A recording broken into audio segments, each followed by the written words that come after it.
Director Leonard, and our Chief Financial Officer, Elizabeth Floyd, will make the way to the podium for a very special presentation. And we talked about this a long time before the presentation. You know, most of the time in years past, our budget, and we're not at a critical stage now, but most of the time we can just rubber stamp our budget and everything's lovely and copacetic and we move on. Things are changing rapidly, as you know, in your county and in your personal income tax, especially with the state. So we're going to have a very special presentation from Elizabeth. And Elizabeth Floyd, we appreciate you. We thank you for the job you do. Everyone in this room and part of this association and the county representative depend on you more than people realize. We're welcome to Macon County and we're glad you're here. You have the floor, ma'am. Thank you so much, Mr. President. Good afternoon, everybody. Good afternoon. I hope everybody has a copy of the financial statements through February. You might need another copy. A couple of months back from where we are currently, but it's the most recent thing we have just to give you right now. And I just want to point out, if you look at the summary page in the left quadrant, top left quadrant, or you can flip to the statement of activities. That'll give you a little bit more detail. We are running expenses exceeding revenues at this point by almost $400,000 compared to budget. I think I told you at the last meeting that was normal for us at that point in the year. Usually at this time of the year, if you look at the comparative statement this year to last year, you see that it's not quite where we were last year at this point. Our revenues are down about 14%. And Kevin's going to speak in a little more detail about that in a minute, specifically related to our debt set-off program. And you and the county are probably experiencing a shortfall in that revenue stream as well from what you normally expect to receive. We're trying to combat that to some degree with controlling our spending. Our expenses are 5% below budget projections at this point, so we think we can mitigate it. If you look at that summary page, to the bottom left quadrant, our net assets are $17 million. A little over $14 million of that is cash. The rest of that is in our physical assets, equipment and things like that. But so it's a concern. It's not a crisis, and I think Kevin will speak to that some more. Our cash flow is positive, $1 million. That means we're collecting more money from a cash basis than we're spending out. We have $14 million in investments right now, so all of that money that is surplus cash is invested. So with that, I will entertain any questions that you might specifically have other than related to debt set-off. I think I know Kevin's going to talk to you a little bit. Do you have any questions for Elizabeth? We're going to discuss a lot of important things at this board meeting, and this is, the assets of our organization is very, very important. So, any questions for Elizabeth? Executive Director Leonard. Thank you, Mr. President. And so I wanted to take some time and drill down a little bit on why we're running expenditures ahead of revenues. And you are encountering this in your county right now, whether you may realize it or not. And so what I'm getting ready to tell you, your managers likely know, your finance officers likely know, because they're putting the numbers together. But it's affecting your association as well, and it has to do with debt set-off. So just by show of hands, how many folks are fairly familiar with what exactly the debt set-off program is and does? Just a basic knowledge. Okay. What I thought I would do is try to set a level set, and we talked to the executive committee about this in advance of this meeting, and it was really their guidance that helped us lead to this point. And that's making sure that we're all level set, so it informs the discussion as we're moving forward and better understands why we're running behind on revenue collections and debt set-off. So what I thought, and is everybody okay? Can you hear me all right? All right. So what I thought I would do is give you a very quick primer on how debt set-off works, the program. And I really puzzled on how to do this. I worked with Elizabeth and Scott Coughlin and coming up with these charts and graphs and to show you how there was arrows that went everywhere and which way. And so I finally figured out I just want to do it this way. All right, so go on this little journey with me. So let's say you have a taxpayer. All right? Let's say this is your taxpayer. Okay? So you have this taxpayer, a citizen in your county. And for this conversation, we'll just call him Calvin Leonardo. Okay? So that's your taxpayer. Well, Mr. Leonardo here, he has a $500, he owes $500 in back taxes. He just doesn't want to pay his taxes. For whatever reason, he has $500 in back taxes that he owes to the county, and he's not paying. So the county has attempted to collect the $500. They've called him, they've sent letters. Mr. Leonardo just doesn't want to pay the tax. But fortunately for the county, they're a member of the NC Debt Set-Off Program, which is facilitated by the Association of County Commissioners. Exactly. Oh, I thought you were saying, yeah, you'll pay it, right? So, that's what I thought you were doing. Yeah, you need to pay this tax. So they submit this through the NC Debt Set-Off Program. We, the association, work with a vendor. It's called 5-Star. They're doing that, but we do a lot of the behind-the-scenes work to do that. So it's called the Debt Set-Off Program. So what happens there?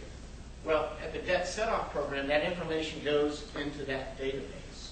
They send a final letter to Mr. Leonardo saying, hey, you've been put into the Debt Set-Off Program, and if you get any revenues coming into you, like through state refunds, or you win the lottery or something like that, you're going to be subject to having that taken.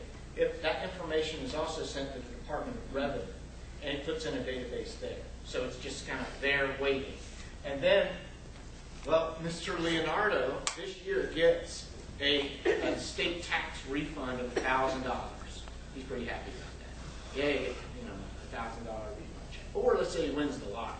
He has a scratch-off ticket and he wins $1,000 in the lottery. It's either or, one of these things. So there's $1,000 sitting out there. But what happens there? Well, since he's in the system, a red flag goes off. And it says, wait a minute, you owe $500 to the county back here. You owe that before we can pay you this. So then that initiates the Debt Set-Off Program. A $500 check is then cut, and it goes straight to the county. $500 pays the debt that he owes in back taxes. But there are fees associated with this process. This is where revenue is generated by the Department of Revenue at the state level. They get a $5 hit here, a fee. The association, your association, also gets a fee for this exchange, and the NC Debt Set-Off Program gets a fee, up to $15. Now and it's a scale. So at the beginning of the year, you say you have 3 hits. It's weighted so that the Debt Set-Off Program gets $13, and we get 2. The more hits that come in, that flips. So more revenue comes to the association as more hits increase, if that makes sense. So that's on a scale. It's up to $15. Those fees are assessed to Mr. Leonardo, but it doesn't come out of the $500 check. It comes out of this amount. So at the end of the day, Mr. Leonardo gets a final check of his state refund of $480. And that is the Debt Set-Off Program. And the association helps make all that work. And it's working for your county right now. And last year in 2014, to keep that in reference, your counties and the state agencies involved, because the state's involved with this as well, yielded about $26 million plus in debts that were set off. It's a big chunk of money. Okay? This year, something different is happening. And nobody anticipated this. The state didn't anticipate it. The counties did not anticipate it. The association did not anticipate it. Basically, this section is not happening right now. This whole section is not happening right now. And here's why. This state tax refund is not coming in like they used to. So if there's no tax refund, then this whole section just kind of stops right here. The debts just keep escalating, but this section stops. So what does that mean? Well, and let me say this. This has happened to me, and that might be happening to y'all. I've always received a refund because I've always claimed 0 exemptions on my W-4, for the very first time ever, I had to pay $150 to the state. So why is this happening? Well, the 2013 tax reform bill that went through the state changed the way we do our taxes. It readjusted the rates. The thing that the tax tables, and this is Linda's territory in her old job, the Department of Revenue sets the tax tables for the withholdings, and they may have adjusted it too much. They may have overcompensated for that, and that's why we are where we are. All right, so let's put some numbers in this. So what does that mean? So this means that right now we're projecting that state, county, and our association revenues are projected to be off by 60% this year. Yeah, 60%. Now, of course, on the agenda website that we built for you, we put a link on there to the debt set-off program website. Because my guess is right now you're thinking to yourself, what does this mean for my county? Because there's probably going to be a hole up there. All of that information is there. I want to point you to that because we could get down into the weeds right now on that. But my duty today is to talk to you about the association, what it means for the association budget. And right now we're projecting a 60% hole in what we expected our revenues to be. Let's put numbers to that.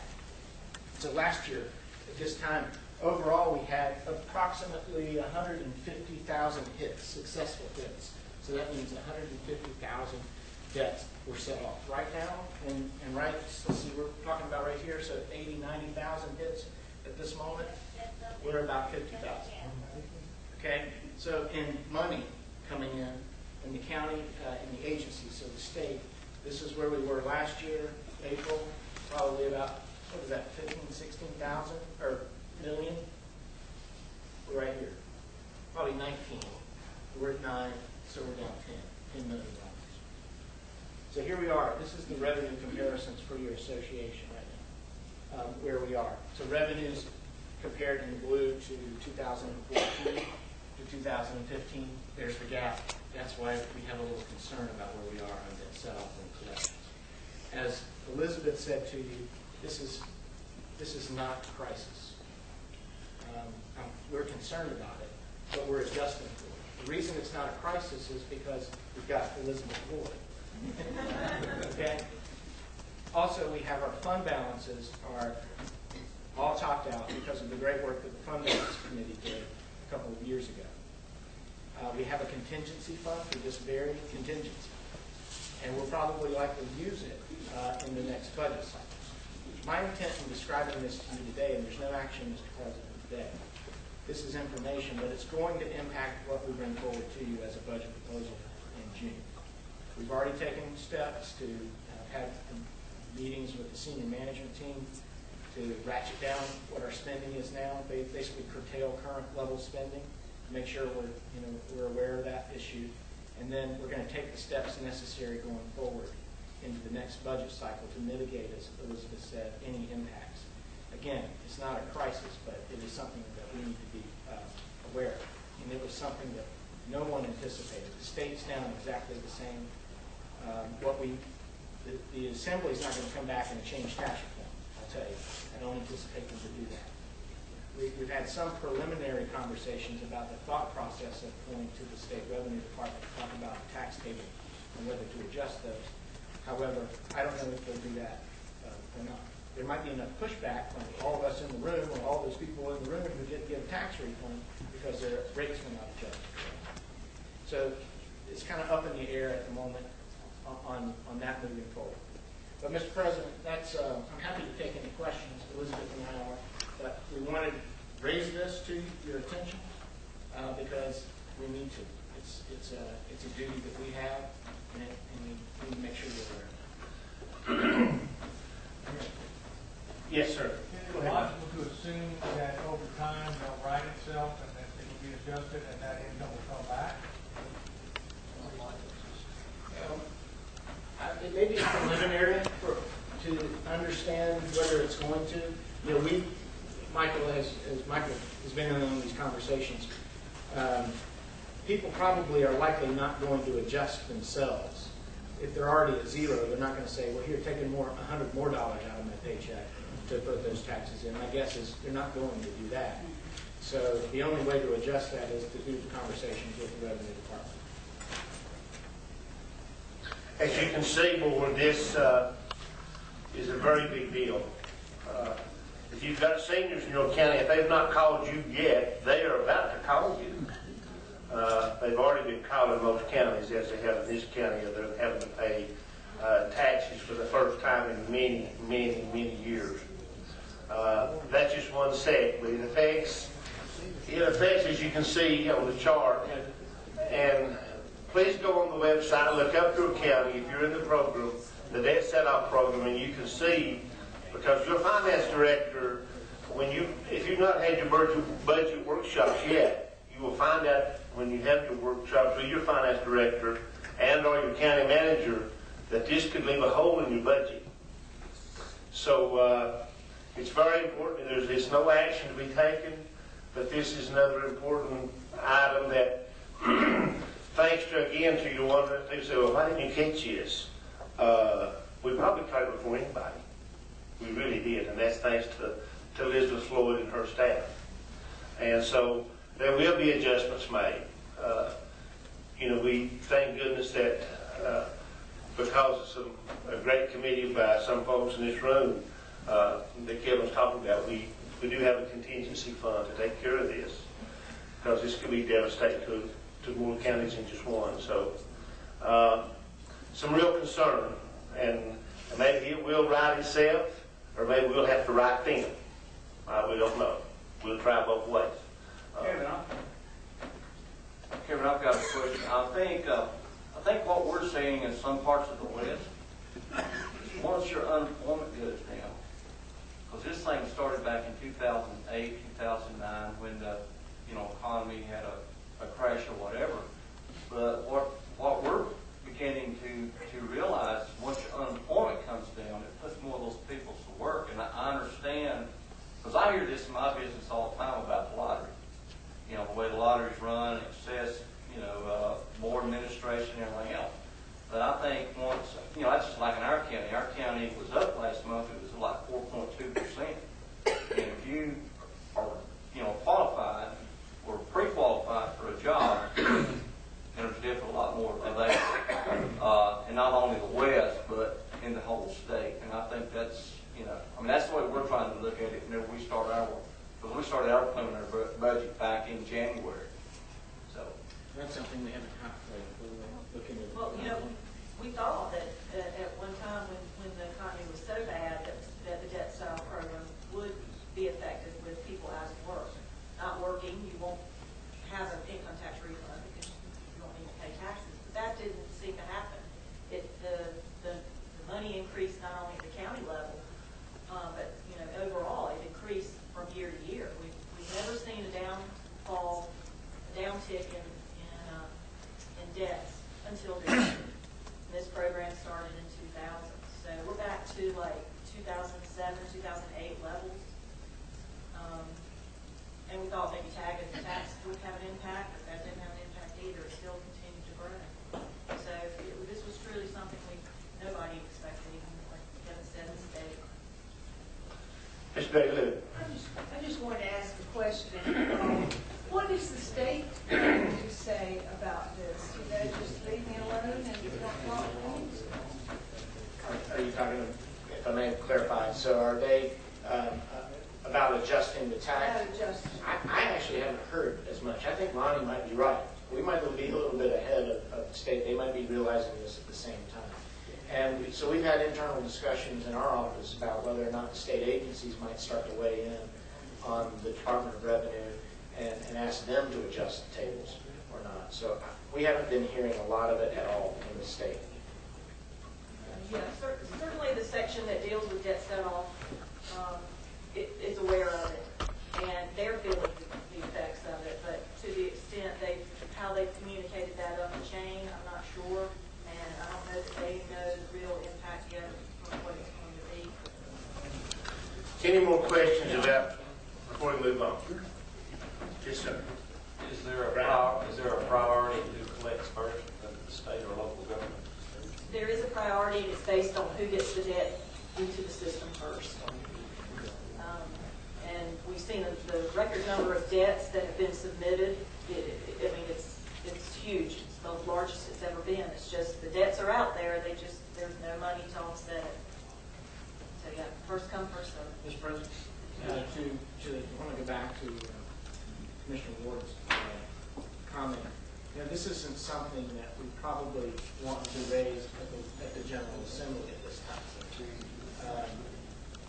So I caution the board about that. The program itself is statutory. So there's always been this sensitivity about raising the issue in the legislature, because with the stroke of a pen, they could take the program away, which would hit your county, and the revenues coming into your county. And then the association as well, so it puts us in a little bit of an interesting spot. But I think right now, as I said, we are taking all the appropriate steps in the internal financials to make sure that our own budget is okay and balanced. And I think after we get out of session, we need to figure out if there's a longer-term solution, whether it corrects itself, like Mark said, as we move forward. Basically, what we talked about in executive committee, we'll share this with the entire board, is we took the approach on this as we did with Medicaid expansion. Because we know that's a slippery slope, that with just a few hands raised, and we could go back to having to pay that Medicaid. So we want to be careful on how we approach this too. We want to let the board know, and Kevin's right, with just in 15 minutes, this is a huge program to a lot of counties. Yes, sir. My question would be, what is the actual revenue lost to the association? Not the dollars that we're looking at, but the actual revenue number to the association itself. If it comes to fruition and we don't collect 60% of what we budgeted, that's $900,000. We have budgeted a surplus of about $350 for this year. We think at this point in our budget preparation process that with controlled spending, we will break even this year. And like Kevin mentioned, right now we're trying to figure out for next year. Right now, I think it's showing a deficit budget at this point, but we're still working on that. But again, that's what that contingency is for. Specifically for these large programs that we have, debt set-off, EMS, Medicaid. Our boards were proactive enough to realize the need for that, and that is its purpose, to help us in times when these programs do have hiccups, and can either help us in the short term or help us transition into another way of doing business. And where does that show up on the financial statements? What income line? The debt set-off? Yes, ma'am.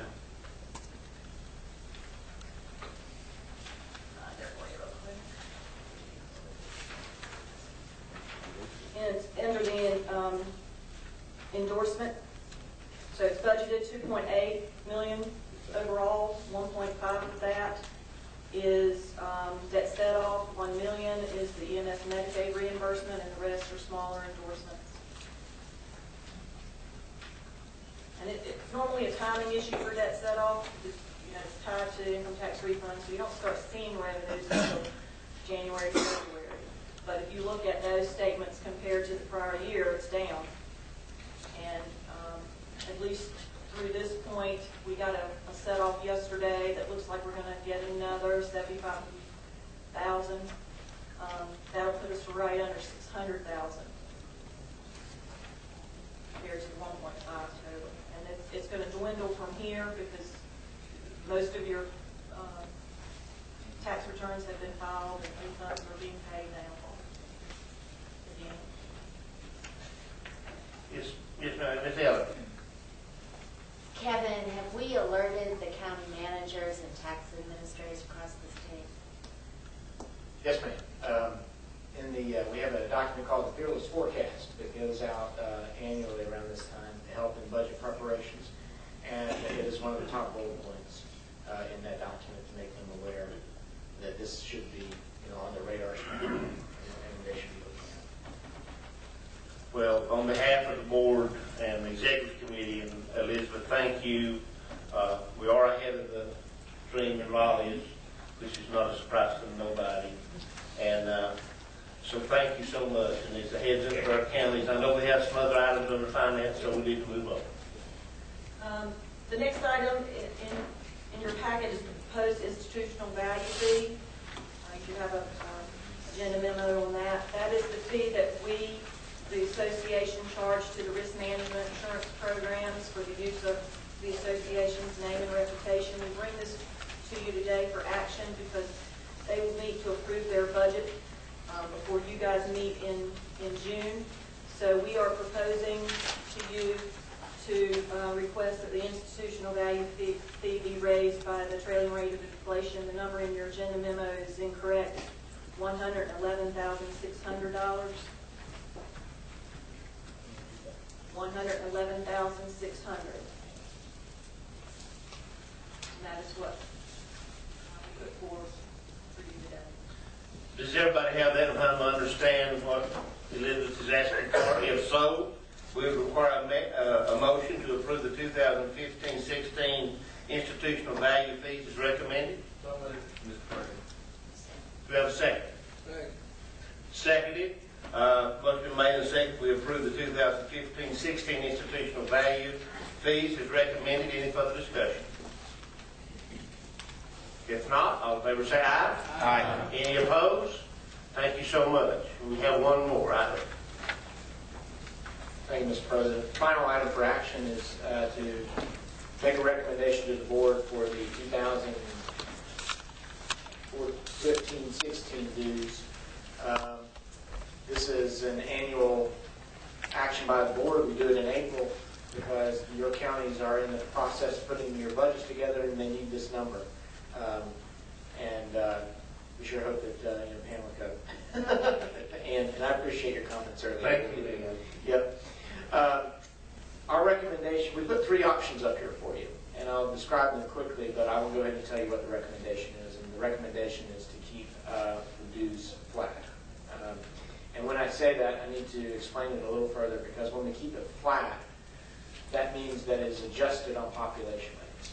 So if we don't do that, if we don't adjust for population, and we do have an increase in the future, that means that you'll have this out of whack increase. And so we don't want to do that. So when we say flat, it's going to be minor adjustments based on population increases in counties. That's the middle option.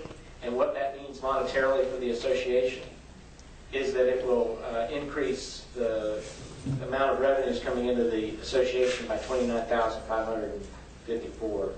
That's spread across 100 counties, so a very minimal amount of money. The other options didn't seem to me to be the right ones to put before the board. Number one was to reduce rates again. Given what I just described to you related to the debt set-off, that didn't seem prudent.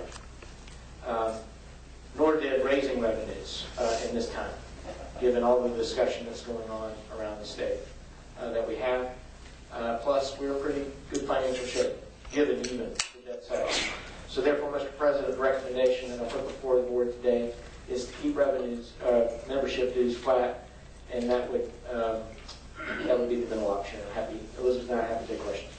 Board in a meeting earlier today, excuse me, your executive committee agrees with the executive director and the staff.